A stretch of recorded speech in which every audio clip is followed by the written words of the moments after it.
मेरे प्यारे बच्चों, आप सभी को गुड इवनिंग। इससे पिछले वाले लेक्चर में हम लोगों ने स्टडी किया significant figures, rounding off and errors. और यहाँ एरर्स जो आप लोगों को बताई गई थी वो एरर्स थी आपके पास, जैसे सिस्टमेटिक एरर जिसके कारणों का आपको पता था, रैंडम एरर्स जिनके कारणों का हमें पता नहीं था, और ग्रॉस एरर्स जो हमारी लापरवाही के कारण है। अगर आप लोगों को बोल दिया जाए कि आप लोग कोई एक्सपेरिमेंट कीजिएगा, तो हम कैसे अपने आप को ये माने कि हम अपने आप में ठीक हैं या हमारा जो रिजल्ट निकाला गया है वो ठीक है, और आपको उस टाइम पे किसी भी प्रकार की ट्रू वैल्यू के बारे में ना बताया जाए, तो कैसे हम उस एक्सपेरिमेंट के अंदर जो एरर्स है उनको निकाल पाएंगे, कैसे उन एरर्स को दूर कर पाएंगे। तो आज की जो एरर्स की हम लोग बात करते हैं, इसमें एक डेफिनेशन आएगी आप लोगों के पास absolute errors, mean absolute errors, relative errors और परसेंटेज एरर्स के नाम से आप लोगों का ये टॉपिक यहाँ रहेगा। तो चलिए हम लोग यहाँ बात करते हैं अब व्हाट इज एब्सोल्यूट एरर। देखिए, मैंने आप लोगों को सबसे पहले तो ये बोला है कि आप लोग क्या करो कि आप लोगों को मान लीजिए कोई एक्सपेरिमेंट दिया गया है और उस एक्सपेरिमेंट्स की जो रीडिंग्स है आपके पास, जैसे A1 आपने फर्स्ट ऑब्जर्वेशन नोट की, फिर A2 आपके पास सेकेंड ऑब्जर्वेशन के अंदर है, A3 आपके पास थर्ड ऑब्जर्वेशन के अंदर है, A4 आपके पास फोर्थ ऑब्जर्वेशन में है, और ऐसे आपने उस एक्सपेरिमेंट को मान लीजिए n टाइम्स तक कंप्लीट किया है। तो ऐसे आपके पास जो nth रीडिंग है, तो हम इस एक्सपेरिमेंट को कैसे ठीक मानेंगे और कैसे अपनी जो एरर्स हैं उनको दूर करें। तो उन्हीं से संबंधित डेफिनेशंस आपकी यहाँ सबसे पहले आती है एब्सोल्यूट एरर, कि आपके पास एब्सोल्यूट एरर है क्या। देखिए, आपकी A1, A2, A3, A4 up to AN ये nth ऑब्जर्वेशंस हैं, और उस एक्सपेरिमेंट के अंदर सभी रीडिंग अलग अलग है। जैसे मान लीजिए फर्स्ट टाइम आपके पास रिजल्ट है 1.10, सेकेंड टाइम आपके पास मान लीजिए 1.15, थर्ड टाइम आपके पास कुछ और रिजल्ट, फोर्थ टाइम कुछ और, ऐसे nth टाइम तक आपके पास मान लीजिए रिजल्ट बार बार कुछ अलग आता है। तो ऐसे एरर आप लोगों को क्या बताई गई थी, रैंडम एरर। और रैंडम एरर को दूर करने का तरीका आप लोगों को क्या बताया गया था कि हम लोग क्या करें, मीन वैल्यू को निकाल दें। तो ऐसे कंडीशन में सबसे पहले मैं मीन वैल्यू की बात करता हूं। तो यहां उस एक्सपेरिमेंट के अंदर जो मीन वैल्यू रहेगी, उस मीन वैल्यू को मान लीजिए मैंने AM लिखा, और जो AM हमारे पास होगा यहाँ वो किसके को लाएगा, A1 plus A2 plus A3 plus up to AN and divided by n। ये हम लोगों के पास मीन वैल्यू आ जाती है। और आप लोगों को बताया गया था कि जो ये मीन वैल्यू होती है ये नजदीक होती है, नियरली इक्वल होती है किसके, ट्रू वैल्यू के। तो ऐसी जो वैल्यू हमारे पास वो नियरली इक्वल आ जाएगी किसकी, ट्रू वैल्यू के नजदीक आ जाती है। तो यानी कि हम इसको ट्रू वैल्यू ही मान लेते हैं। अब आपको बताया जाए कि आप एरर कैसे निकालेंगे, तो मैं क्या करता हूँ, इस मीन वैल्यू से फर्स्ट ऑब्जर्वेशन को सब्ट्रैक्ट कर दूंगा, फिर सेकंड को, फिर थर्ड को। तो ये जो एरर्स निकाली जाएगी यहाँ, ये एब्सोल्यूट एरर्स है हमारे पास। और एब्सोल्यूट एरर्स को कैसे निकालेंगे हम लोग, कि यहाँ मैग्नीट्यूड कंसीडर करते हैं, डेविएशन जो होगा, डिफरेंस जो होगा मीन वैल्यू का किसके साथ, इन ऑब्जर्व्ड वैल्यूज के साथ। तो ये आप लोगों के पास क्या आते हैं, एब्सोल्यूट एरर। तो हम लोग यहाँ जो एब्सोल्यूट एरर को लिखेंगे, एब्सोल्यूट एरर, तो एब्सोल्यूट एरर हमारे पास रहेगी कि हम मॉडुलस कंसीडर करेंगे, यानी कि डिफरेंस किसका, मीन वैल्यू का, किन के साथ, ऑब्जर्व्ड या मेजर्ड वैल्यूज के साथ, ऑब्जर्व्ड और मेजर्ड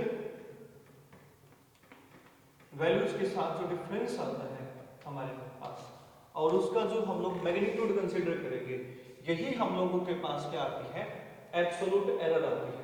तो आप लोग समझ चुके हो एब्सोल्यूट एरर हमारे पास क्या रहेगी, कि हम लोगों ने मीन वैल्यू से किन को घटाया, मेजर्ड वैल्यूज को घटाना स्टार्ट कर दिया, ऑब्जर्व्ड वैल्यूज को घटाना स्टार्ट कर दिया। ऐसा करने से हमारे पास क्या आ जाती है, एब्सोल्यूट एरर आती है। तो यहाँ नंबर ऑफ एब्सोल्यूट एरर्स आएंगे आपकी। तो फर्स्ट एब्सोल्यूट एरर, देखिए एब्सोल्यूट एरर का जो सिंबल लिखा जाए वो डेल्टा से लिखा जाता है। तो हमारे पास डेल्टा A1 में अगर लिखूंगा तो ये हम लोगों के पास फर्स्ट एब्सोल्यूट एरर है, जो कि मॉडुलस हमने लिया है किसका, मीन वैल्यू का, किसके साथ, फर्स्ट मेजर्ड वैल्यू के साथ। ऐसे ही हम लोगों के पास जो सेकंड एब्सोल्यूट एरर आएगी, हम मॉडुलस कंसीडर करेंगे मीन वैल्यू के डिफरेंस का, किसके साथ, सेकंड मेजर्ड वैल्यू के साथ। ऐसे ही आप लोगों के पास क्या आ जाएगी, थर्ड एब्सोल्यूट एरर आ जाएगी, am माइनस में a3 का मॉडुलस हम लोग यहाँ कंसीडर करेंगे। और हम कहाँ तक जाएंगे, n टाइम्स तक जाते हैं, तो हमारे पास डेल्टा an जो आएगा वो आ जाएगा modulus of am minus an। तो ये ऐसा करने से हम लोगों के पास क्या जाती है, नंबर ऑफ एब्सोल्यूट एरर्स आ जाती हैं उस एक्सपेरिमेंट के अंदर जो हम लोगों ने n टाइम्स तक कंप्लीट किया है। तो चलिए हम अगली डेफिनेशन की बात करेंगे जो कि हमारे पास है मीन एब्सोल्यूट एरर्स के नाम से। तो मैं यहां लिखता हूं, आप अगली जो सेकंड डेफिनेशन हम लोगों के पास, तो सेकंड डेफिनेशन हम लोग यहां स्टडी करते हैं मीन एब्सोल्यूट एरर के नाम से। तो हम लोगों के पास मीन एब्सोल्यूट एरर है क्या, देखिए आप लोगों के पास जितनी भी एब्सोल्यूट एरर्स हैं उन सब का जो हम लोग मीन कंसीडर करेंगे, अर्थमेटिक वैल्यू जो निकालेंगे, मीन अर्थमेटिक वैल्यू, वो हम लोगों के पास क्या जाती है, मीन एब्सोल्यूट एरर आती है। और उसको हम लोग डिनोट करते हैं डेल्टा am से। Delta am is the mean absolute error. और ये जो मीन एब्सोल्यूट एरर हमारे पास आएगी, delta a1 plus delta a2 plus delta a3 up to n times delta an तक, और डिवाइड किया हम लोगों ने इसको किससे, n से। तो ये हम लोगों के पास क्या आ जाती है, मीन एब्सोल्यूट एरर आ जाती है। तो चलिए हम अगली डेफिनेशन की बात करते हैं। अब नेक्स्ट जो डेफिनेशन है हम लोगों के पास, उसको हम लोग नाम देंगे रिलेटिव एरर या फ्रैक्शनल एरर। तो रिलेटिव एरर या फ्रैक्शनल एरर हमारे पास होती क्या है, उसके बारे में हम लोग यहाँ बात करेंगे। तो देखिए रिलेटिव एरर या फ्रैक्शनल एरर को हम लिखते हैं सबसे पहले, थर्ड जो हमारे पास एरर आती है वो आती है रिलेटिव और फ्रैक्शनल एरर के नाम से। और यहां लिखेंगे, देखिए रिलेटिव या फ्रैक्शन का मतलब होता है रेशो। अब इसका रेशो इस मेन वैल्यू के साथ ही क्या कहलाता है, रिलेटिव या फ्रैक्शनल एरर कहलाता है। तो हम लोग यहां लिखेंगे रिलेटिव और fractional error is equal to ratio of mean absolute error to mean value of a measurement. किसी मेजरमेंट के अंदर मीन एब्सोल्यूट एरर का जो रेशो है किसके साथ, मीन वैल्यू के साथ, ये क्या कहलाता है, रिलेटिव या फ्रैक्शनल एरर कहलाता है। अब चलिए बात करते हैं हम लोग किसके बारे में, परसेंटेज के बारे में। तो हमारी जो फोर्थ एरर हो सकती है किसी एक्सपेरिमेंट के अंदर, वो हो सकती है परसेंटेज एरर के नाम से। परसेंटेज एरर हम लोगों के पास रहेगी क्या, तो देखिए जब हम इसको 100 से मल्टीप्लाई कर देंगे, रिलेटिव एरर को 100 से मल्टीप्लाई कर दोगे, तो वो आप लोगों के पास क्या बन जाएगी, परसेंटेज एरर बन जाती है। तो हम लोग लिखते हैं यहाँ percentage error is equal to ratio of mean absolute error to mean value into में 100। तो this is the percentage error. तो देखिए अगर आप लोगों को कोई एक्सपेरिमेंट करने के लिए बोला जाए तो आप क्या करोगे, सबसे पहले उस एक्सपेरिमेंट के अंदर जो रीडिंग है वो n टाइम्स तक निकाल दोगे। जैसे हम लोगों ने a1, a2, a3, a4 ऐसे निकाला। फिर हमारा सेकंड काम क्या रहेगा वहां उस एक्सपेरिमेंट के अंदर, कि हम वहां से मीन वैल्यू को निकालें। मीन वैल्यू को निकालने के बाद हम क्या करते हैं, हम एरर्स को कैसे फाइंड आउट करें। तो हम क्या करेंगे, मेन वैल्यू से सब्ट्रैक्ट करना स्टार्ट करते हैं मेजर्ड वैल्यूज को। तो ऐसा करने से पहली एब्सोल्यूट एरर am माइनस में a1 थी, फिर दूसरी absolute error am minus a2, फिर तीसरी एब्सोल्यूट एरर ऐसे आ जाएगी। और उन सभी एब्सोल्यूट एरर्स का जो मीन है वो आपके पास मीन एब्सोल्यूट एरर और मीन एब्सोल्यूट एरर का रेशियो मीन वैल्यू के साथ आपकी रिलेटिव एरर और फिर परसेंटेज एरर निकालने के लिए हमने उसको 100 से मल्टीप्लाई कर दिया है। तो देखिए ये था आप लोगों के पास जो किसी एक्सपेरिमेंट के अंदर एरर्स को फाइंड आउट करने का तरीका। तो चलिए अब हम लोग बात करते हैं कि किसी इंस्ट्रूमेंट से एरर्स को हम लोग कैसे फाइंड आउट करें। अगर आपको कोई इंस्ट्रूमेंट दिया जाता है तो उस इंस्ट्रूमेंट के अंदर हम लोग एरर को कैसे निकाल लें और एरर निकाल दें तो फिर हम करेक्शन को कैसे करेंगे, उससे संबंधित हम लोग यहाँ अब बात करते हैं। तो देखिए किसी एक्सपेरिमेंट के अंदर अगर एरर्स निकालनी है तो सबसे पहले हम उस एक्सपेरिमेंट की जो रेफरेंस वैल्यू है उसको फाइंड आउट करते हैं। मान लीजिए आपके पास ये कोई स्केल है और उस स्केल में ये मान लीजिए 0 है, तो यहां हम लोग क्या देखते हैं, अगर उस एक्सपेरिमेंटल डिवाइस की जो नीडल है, उस एक्सपेरिमेंटल डिवाइस की जो नीडल है अगर वो 0 पे है बिल्कुल, यानी कि कोइंसाइड करती है 0 के साथ, यानी कि जो ये वाला जो डिवीजन है, ये वाला डिवीजन नीडल और डिवीजन बिल्कुल एक दूसरे के सीध में है, एक दूसरे के साथ कोइंसाइड करते हैं, तो ऐसी कंडीशन में यहाँ जो 0 एरर है, 0 एरर का मतलब 0 एरर नहीं है ये, क्योंकि इंस्ट्रूमेंट की 0 एरर चेक करना चाहते हैं कि इंस्ट्रूमेंट के अंदर जो आप रीडिंग फाइंड आउट करना स्टार्ट करना चाहते हो 0 से, क्या वो 0 से ही फिर उधर कोई रिजल्ट है आप लोगों का, तो इस कारण हम इसको 0 एरर बोलते हैं। तो यहाँ ऐसी कंडीशन में हम लोग कहेंगे कि 0 एरर जो है वो कितनी है, 0 है। देखिए मैं दोबारा से बात कर लेता हूँ, यहाँ इसको 0 एरर क्यों नाम देंगे।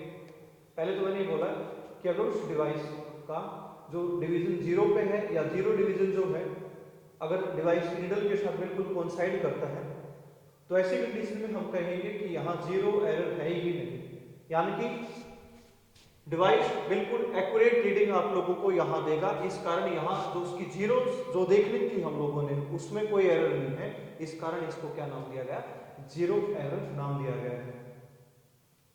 अब देखिए अगर यहाँ ऐसा होता कि जो नीडल है उस डिवाइस की वो 0 पर ना होकर और किस तरफ होती, मान लीजिए इस तरफ होती, यानी कि 0 से लेफ्ट की तरफ, और 0 से लेफ्ट की तरफ आप लोगों को पता रिजल्ट क्या होता है, नेगेटिव रिजल्ट। तो ऐसी कंडीशन में हम लोग क्या कहते हैं कि यहाँ उस एक्सपेरिमेंट के अंदर जो 0 एरर है वो क्या है, नेगेटिव। तो हम लोग ऐसी कंडीशन में क्या नाम देंगे, 0 एरर क्या है यहाँ, नेगेटिव।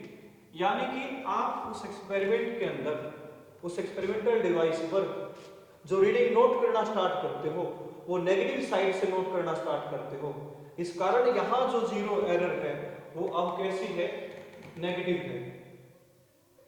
और 0 एरर नेगेटिव है, और मान लीजिए मैं उस एरर को डिनोट करता हूं, 0 एरर को कैसे, -e से मैं उसको डिनोट करता हूं, नेगेटिव e से मैंने उसको लिख दिया है, e यहां सिंबल ले लिया 0 एरर के लिए। यहां 0 एरर के लिए जो हम लोग सिंबल ले लेते हैं, मान लीजिए e हम लोगों ने उसको सिंबल लिया है, तो यहाँ जो e था वो 0 था, यहाँ जो 0 आ जाती है, 0 एरर जो आ जाती है वो -e आ जाती है। तो अब देखिए यहाँ क्या होगा ऐसी कंडीशन के अंदर, तो हम लोग करेक्शन को देखते हैं, जो करेक्शन होती है वो 0 एरर का हमेशा नेगेटिव होती है। तो ऐसी कंडीशन के अंदर उस डिवाइस पर जो 0 करेक्शन रहेगा वो इसका नेगेटिव होगा, यानी कि 0 एरर का नेगेटिव होगा, नेगेटिव ऑफ 0 एरर, और ये हो जाएगा +e के इक्वल। तो ऐसी कंडीशन में +e आ जाती है 0 करेक्शन। जैसे अभी मैं बात करता हूं, अगर हमारे पास मीन वैल्यू है xm और आपकी जो 0 एरर आई है वो डेल्टा xm आती है, जो मीन एब्सोल्यूट एरर है यहाँ वो डेल्टा xm आती है, और ये डेल्टा xm जो आपको वो 0 एरर जो है वो नेगेटिव है। तो इसलिए मैं इसको क्या लिखूंगा, जो मेरे पास रिजल्ट है यहाँ इसमें मीन एब्सोल्यूट एरर के अंदर -डेल्टा xm से लिख दूंगा। अब -डेल्टा xm से लिखें यहाँ ऐसी कंडीशन के अंदर, तो हमारे पास फाइनल रिजल्ट क्या रहेगा। देखिए मेरे पास मान लीजिए जो xm है वो मीन वैल्यू थी, डेल्टा एक्स में आपकी मीन एब्सोल्यूट एरर होती है और वो मीन एब्सोल्यूट एरर यहाँ कैसी है, नेगेटिव है, तो इसलिए माइनस डेल्टा एक्स में लिखा मैंने। अब मैं फाइनल रिजल्ट को कैसे लिखूं, तो करेक्शन करके लिखता हूँ, और करेक्शन जो जीरो करेक्शन रहेगा वो इसका नेगेटिव रहेगा। तो मेरे पास ऐसी कंडीशन में जो फाइनल रिजल्ट आ जाता है, फाइनल रिजल्ट जो लिखा जाएगा वो कैसे लिखा जाएगा, एक्स एम और इसका नेगेटिव यानी कि प्लस डेल्टा एक्स एम, ये मेरे पास फाइनल रिजल्ट हो जाएगा ऐसी कंडीशन में। अब सुनिए दोबारा, अगर यहां जो ये निडल है ये जीरो की राइट साइड में होती है, राइट साइड में होने का मतलब पॉजिटिव रिजल्ट, तो ऐसी कंडीशन में हम लोग क्या कहते हैं, जो जीरो एरर है यहां वो क्या रहेगा, पॉजिटिव। अब जीरो एरर पॉजिटिव है तो यानी कि रिजल्ट किसके इक्वल हुआ, यहां प्लस ए के इक्वल, तो जीरो करेक्शन क्या रहेगा हम लोगों के पास, इसका नेगेटिव। तो जीरो जो करेक्शन है यहां ऐसी कंडीशन के अंदर वो माइनस ई हो जाएगा, और जो फाइनल रिजल्ट में करेक्शन ऐड की जाती है हमेशा फाइनल रिजल्ट के अंदर क्या ऐड की जाएगी, करेक्शन। अब मैं यहां बात करता हूं, मान लीजिए आपके पास मीन वैल्यू एक्सएम है और यहां जो एब्सोल्यूट एरर आई है वो आपकी प्लस डेल्टा एक्सएम आ जाती है, तो यहां ऐसी कंडीशन में जो आपकी एब्सोल्यूट एरर है वो प्लस डेल्टा एक्सएम के बराबर है। और आप लोगों को पता है फाइनल रिजल्ट जो होता है उसमें करेक्शन को जोड़ा जाता है। अब यहां इसका जो जीरो करेक्शन आएगा वो माइनस डेल्टा एक्सएम आ जाएगा, तो माइनस डेल्टा एक्सएम आ जाएगा, तो हम लोग अब फाइनल रिजल्ट को कैसे लिखेंगे, हम लोगों ने लिखना पड़ेगा कि हम लोग मेन वैल्यू के अंदर यहां ऐड करेंगे इस एरर का नेगेटिव, क्योंकि जीरो एरर का जो नेगेटिव होता है हमेशा जीरो करेक्शन, और जो जीरो करेक्शन होता है वो हमेशा फाइनल या मीन वैल्यू के साथ जोड़ा जाता है। तो ऐसी कंडीशन के अंदर हमारे पास जो रिजल्ट आ जाएगा फाइनल रिजल्ट वो डेल्टा एक्सएम माइनस में डेल्टा एक्सएम, ऐसी कंडीशन में ये आपका फाइनल रिजल्ट बन जाएगा। तो इसीलिए किसी भी मेजरमेंट के अंदर जो आपका फाइनल रिजल्ट हो सकता है वो इन दोनों का कॉम्बिनेशन हो सकता है, तो इसलिए लिखा जाता है फाइनल रिजल्ट को कैसे लिखा जाएगा, x m plus minus delta x m. तो देखिए ये जो आपका x m plus delta x m है ये किस टाइम पे आता है, जब आपका एरर नेगेटिव हो और करेक्शन पॉजिटिव हो, तो उस टाइम पे फाइनल रिजल्ट ये होगा। और x m minus delta x m कब आता है, जब आपका एरर कैसा हो, पॉजिटिव हो, और करेक्शन कैसा हो, नेगेटिव हो। तो फाइनली जो हमारे पास रिजल्ट लिखा जाएगा वो कैसे लिखा जाएगा, एक्सएम प्लस माइनस में डेल्टा एक्सएम से उस रिजल्ट को लिखा जाएगा। तो इस तरीके से हम उस फाइनल रिजल्ट को क्या करते हैं, लिखते हैं। तो चलिए हम लोग इससे संबंधित किसी एग्जांपल की अगर बात करें तो एग्जांपल हम लोग कैसे लिखें, तो हम लोग यहां कंसीडर कर लेते हैं कि हमारे पास कोई डिवाइस है, उस डिवाइस की जो जीरो है वो कहां सेट करते हैं हम, मान लीजिए जीरो पे देखें उस डिवाइस के अंदर, ऐसा कोई भी डिवाइस आपके पास हो सकता है, अगर उसकी जो निडल है बिल्कुल जीरो पे सेट है, तो ऐसी कंडीशन में हम लोग क्या करेंगे कि हमारे पास जो एरर थी वो जीरो एरर वो जीरो थी, और मान लीजिए आपका जो डिवाइस है ये आपको यहाँ तक की रीडिंग देता है, मान लीजिए मैं सेंटीमीटर में ले लिए 5 सेंटीमीटर रिजल्ट देता है हमें, तो हमारे पास जो एक्सएम है वो कितना है यहाँ ऐसी कंडीशन में 5 सेंटीमीटर। तो मैं फाइनल रिजल्ट को कैसे लिखूंगा, तो ऐसी कंडीशन में मैं फाइनल रिजल्ट को लिखूंगा, हमारे पास जो फाइनल रिजल्ट हो जाएगा, मैं यहाँ क्या लिखता हूँ कि हमारे पास जो जीरो एरर था वो जीरो था, तो जीरो करेक्शन भी क्या था, जीरो था, तो फाइनल रिजल्ट किसके बराबर है, एक्सएम के बराबर, और यानी कि 5 सेंटीमीटर के बराबर। अब ऐसा ना होता अगर ये आपका जो डिवाइस है कि जो नीडल है वो इस तरफ होती, और ये मान लीजिए आपके पास 1 है, ये कितना हम लोगों के पास 1 है, हम माइनस प्लस बाद में देखेंगे इसको।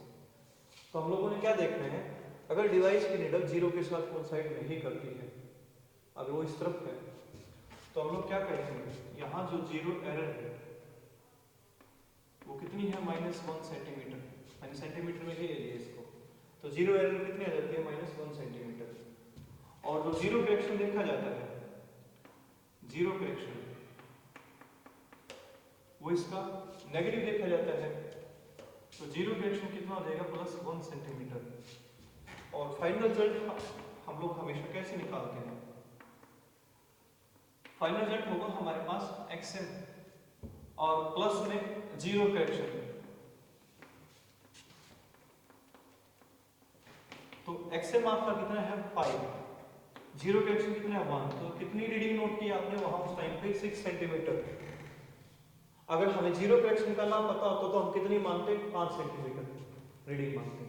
तो एक्चुअल में आप लोगों ने उस टाइम पे कितनी फाइनल रीडिंग नोट की थी, 6 सेंटीमीटर रीडिंग नोट की थी। अब अगर ये नीडल आपकी यहाँ इस तरफ होती, मान लीजिए यहाँ 1 पे होती, तो उस टाइम पे हम बोलते हैं कि यहाँ जो जीरो एरर था वो पॉजिटिव +1 सेंटीमीटर था, जीरो करेक्शन माइनस था, और फाइनल रिजल्ट हमारा क्या होता है कि हम XM प्लस में जीरो करेक्शन करते हैं, जीरो करेक्शन माइनस था, तो इसलिए हमारे पास यहाँ ये आ जाएगा माइनस का साइन, और ये हो जाएगा कितना 4 सेंटीमीटर। तो उस टाइम पे हम लोगों ने, क्योंकि हमारा जो रीडिंग हम इससे इधर इधर नोट करेंगे उस टाइम पे, तो उस टाइम पे हम लोगों ने जो रीडिंग नोट की है वो कितनी 4 सेंटीमीटर नोट की है। तो इस तरीके से ये जीरो एरर का जो कंसेप्ट है या जीरो करेक्शन का कंसेप्ट है, ये आपके इस तरह के टॉपिक में जो एक्सपेरिमेंटल डिवाइसेस हैं उनके अंदर काम करता है।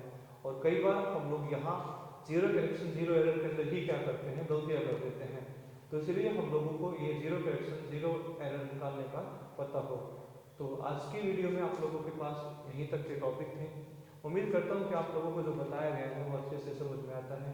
तो आप हमारी वीडियो को ज़्यादा से ज़्यादा लाइक कीजिए, सब्सक्राइब कीजिए, और आप हमें कमेंट में डाल के बता सकते हो कि सर हमें इतना % समझ में आया है या नहीं आया है।